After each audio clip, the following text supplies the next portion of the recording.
নাম হলো মধুসূদন, যাকে জ্যৈষ্ঠ বলি এর নাম হলো ত্রিবিক্রম, যেটাকে আষাঢ় মাস বলি এটা হলো আমাদের ধর্মের নাম অনুসারে এর নাম বামন, যাকে বলি শ্রাবণ এর নাম হলো শ্রীধর, যাকে বলি ভাদ্র এর নাম হলো ঋষিকেশ, যাকে বলি আশ্বিন এর নাম হলো পদ্মনাভ, যাকে বলি কার্তিক এটা পারবেন, কার্তিকের নাম বলতে পারবেন, বলুন কার্তিকের নাম কি? দামোদর। এই দামোদর হলো আমাদের সনাতন ধর্মের মাসের নাম। বাংলায় যাকে বলে কার্তিক, সনাতন ধর্ম অনুসারে তার নাম হলো দামোদর। কার্তিকের পরে কি মাস? হ্যাঁ, কার্তিকের পরে বাংলায় কি মাস? অগ্রহায়ণের নাম কেশব, অগ্রহায়ণের পরে পৌষ, পৌষের নাম নারায়ণ, আর পরে মাঘ, মাঘের নাম মাধব, মাঘের পরে ফাল্গুন, ফাল্গুনের নাম গোবিন্দ, আর চৈত্রের নাম বিষ্ণু। এই হলো সনাতন ধর্মের 12টি মাস। কিন্তু দুঃখ হলো পারি না আমরা যা বলতে। এই 12টি মাসের ভিতরে ভগবানের প্রিয় মাস হলো 3টি: মধুসূদন, মাধব, দামোদর, অর্থাৎ বৈশাখ, মাঘ এবং কার্তিক। এখন চলছে সেই মধুসূদন মাস। এই মাসে হরিকথা, ভগবানের ভাগবত পাঠ শ্রবণ করা সর্বশ্রেষ্ঠ উত্তম। 365 দিন ভাগবত পাঠ শ্রবণ করলে যে পুণ্য হয়, এই মধুসূদন মাসে, বৈশাখ মাসে একদিন ভাগবত পাঠ শুনলে সেই পুণ্য লাভ করা যায়।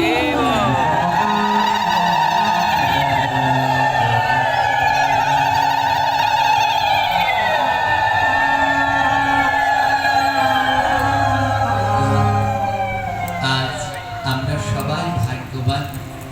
আমার পাঠ সাধারণত রাতে, আজ রাতে আমার পাঠ আছে পিরিজপুর ডুমুরতলা হাসপাতালে, 7 দিন ধরে পাঠ চলছে। কিন্তু ভাগ্যক্রমে এখানে আসার কোনোই কথা নেই। এই যে আমি পাঠের শেষে বলি, যদি থাকে লেখা তো আবার হবে, তাই দেখা হয়ে গেল। তো খুব ভালো হলো যে আজকে 2বার করে ভক্ত সঙ্গ হয়ে গেল।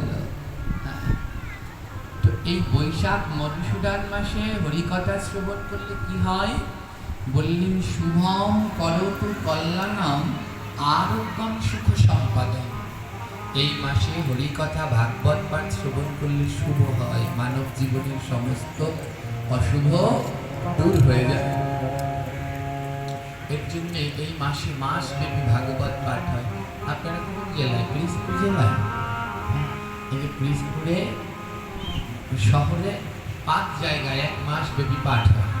পিরিজপুর আগ্রাবাড়ি মন্দিরে, মালপাড়া মন্দিরে, তারপর ওপারের মন্দিরটার নাম মনে নেই, আমি অনেকগুলো মন্দিরে পাঠ করেছি। দেখবেন 1 মাস, বৈশাখ মাসে টানা 1 মাস প্রত্যেকটা মন্দিরে পাঠ হচ্ছে। একজন এক একদিন পাঠ দিচ্ছে। কেন দিচ্ছে? এই যে বললেন শুভম করতু, এই মাসে ভাগবত দিলে তার জীবনে শুভ হয়, অশুভটা দূর হয়। কল্যাণাম, তার জীবনে কল্যাণ নেমে আসে। আরোগ্যম সুখ সম্পদম, কারো যদি রোগ ব্যাধি থাকে, এই মধুসূদন মাসে হরিকথা শ্রবণ করলে সেই রোগ ব্যাধি দূর হয়ে যায়, সুখ এবং সম্পদ লাভ হয়। এই মাস এত পবিত্র মাস। এই মাস হলো দয়ার মাস। এই মাসে ডাকলে ভগবান শুনে। ভগবানের যত নাম আছে তার মধ্যে দয়াল নাম হলো মধুসূদন। দয়াল নাম কি?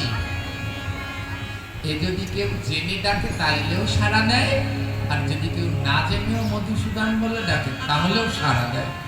আপনারা ছোটবেলায় ক্লাস 8-এর বইতে ছিল একটি উপনিষদের গল্প, এখন বোধহয় আছে কিনা জানি না, আমাদের ছোটবেলায় ছিল। উপনিষদের গল্পটা ছিল এমন: এক বিধবা মা তার সন্তানকে নিয়ে বনের এক শেষ প্রান্তে বাস করত। মা তার ছেলেকে পাঠশালায় ভর্তি করে দিয়েছে বনের অপর প্রান্তে। তো ছোট্ট বাচ্চা তো ওই বনের ভিতরে যাওয়ার সময় ওর খুব ভয় করত। বাড়িতে এসে ছেলে বলছে, মা আর আমি পাঠশালায় যাব না। বলছে কেন? ও বনের ভিতরে যেতে আমার খুব ভয় করে। তো মা মনে মনে ভাবলো, ছেলেকে আমি কি করে পাঠশালায় পাঠাবো? মা একটা বুদ্ধি বের করলো। মা ছেলেকে শিখালেন, শোন, ওই বনের ভিতরে তোর একটা দাদা আছে, যদি ভয় করে ওই দাদাকে ডাকবি, তোর দাদা এসে তোকে রক্ষা করবে। মনে পড়েছে গল্পটার কথা? সে দাদাটার নাম ছিল কি দাদা? জোরে বলো। আদৌ কি ওই বনে ওর কোনো দাদা ছিল? ওর তো দিকগুলো কেউ ছিল না। এই মধুসূদন মাসে ওই বাচ্চাটা যখন বনের ভিতর থেকে যাচ্ছে, একদিন ঝড় ছেড়েছে। বৈশাখ মাসে ঝড় ছাড়ে হঠাৎ ঝড় ছেড়েছে, আর ভয় লেগে গেছে। আর বনের ভিতরে ডাকছে, মধুসূদন দাদা, মধুসূদন দাদা, আমাকে বাঁচাও, আমাকে বাঁচাও। আর স্বয়ং কে চলে আসলেন? স্বয়ং ভগবান মধুসূদন, ভগবান কৃষ্ণ নিজে চলে আসলেন। এই সেই মধুসূদন মাস, আর এই সেই ভগবান মধুসূদনের নাম। এই মাসে যদি কেউ মধুসূদন মধুসূদন বলে ডাকে, ভগবান আর থাকতে পারে না, সে জেনে ডাকলেও ভগবান আসে। আর ওই ছোট্ট বাচ্চাটার মতো যদি কেউ না জেনেও ডাকে, তাহলেও ভগবান তার ডাকে সাড়া দিয়ে চলে আসে। এবার প্রশ্ন হলো, বাবা আমি তো এই মাসে কতবার মধুসূদন মধুসূদন বলেছি, কই আমার কাছে তো আসলো না। আসবে না বলে, কেন আসবে না? আমি কি করেছি? কারণ আমাদের মনটা সরল না, আমাদের মনটা নির্মল। ওই বাচ্চাটা সেই মধুসূদন দাদা বলে ডেকেছিল, ওর মনের ভিতরে কোনো গন্ডগোল ছিল না। তাই ভগবান এসেছিল, আর আমাদের মনের ভিতরে গন্ডগোলে ভরা।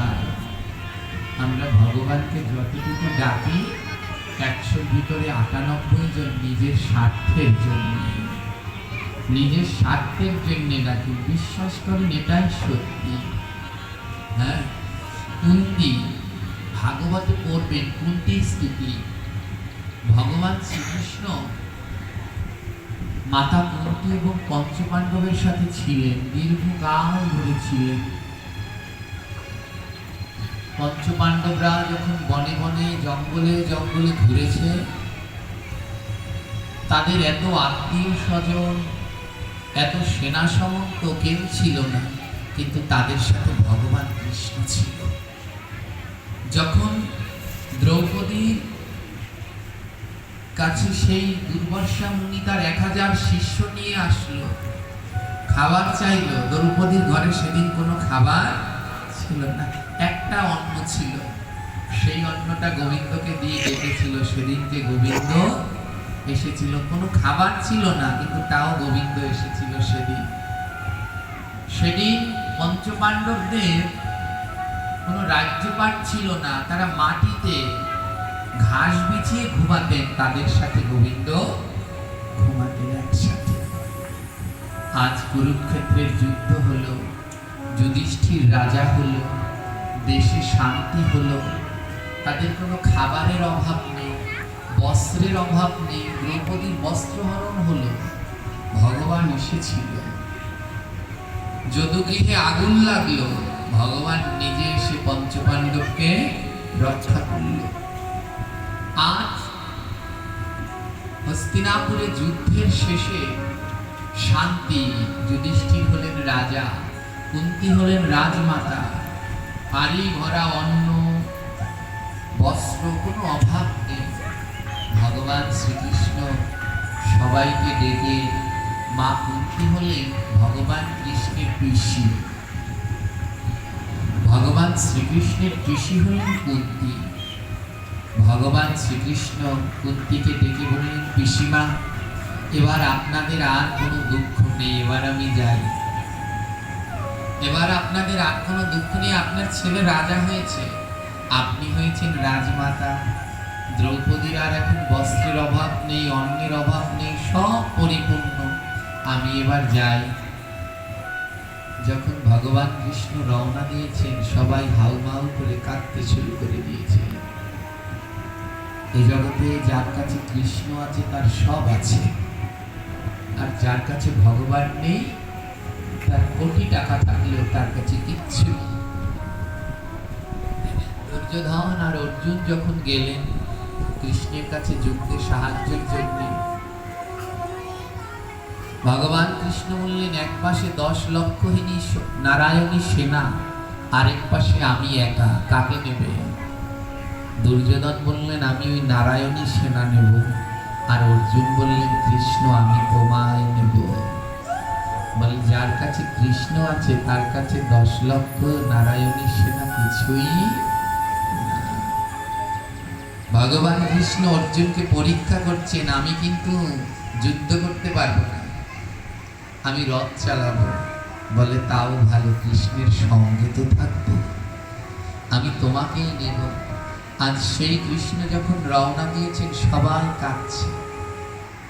মা কুন্তি ভগবান কৃষ্ণের পিসি হয়ে কৃষ্ণের পা দুটো জড়িয়ে ধরেছে, যেও না কৃষ্ণ, তুমি যদি যাও আমরা থাকতে পারবো না, আমরা যে সবাই তোমাকে ভালোবাসি, যেও না কৃষ্ণ। কৃষ্ণ বললেন, আমাকে তো যেতেই হবে, এই সংসার হলো যাওয়া আসার খেলা। এই সংসারে একজন যাবে, একজন আসবে, মৃত্যু কোনোদিন কারো জন্য অপেক্ষা করে না। আজ দেখুন, যার নামে ভাগবত পাঠ হচ্ছে, যার জন্য আজ আপনারা এখানে এলেন, এনার নাম কি? একজনই বলুন। অজয় সাহা। দেখুন, যার উদ্দেশ্যে আজ এই আয়োজন, এই অজয় সাহা, ইনি চলে গেলেন, কিন্তু এনার ঘরে এনার বৃদ্ধ মা আছে। ওনার আগে যাওয়ার কথা ছিল, কিন্তু উনি এখনো রয়েছেন। আর চলে গেলেন সন্তান, শিক্ষা দিয়ে গেলেন। জগতের মৃত্যু কোনোদিন কারো জন্য অপেক্ষা করে না। ডাক আসলে সমস্ত কিছু ছেড়ে চলে যেতে হবে, এটাই আসল সত্য। আজ ভগবান কৃষ্ণ চলে যাচ্ছেন, ভগবান কৃষ্ণ চলে যাচ্ছেন, কুন্তি চরণ ধরিয়ে ধরেছে, যেও না কৃষ্ণ, সব ছেড়ে থাকতে পারবো, তোমায় ছেড়ে থাকতে পারবো না। কৃষ্ণ বললেন, ছেড়ে দাও কৃষ্ণ, এই সংসারে তো আজ হোক কাল হোক যেতেই হবে।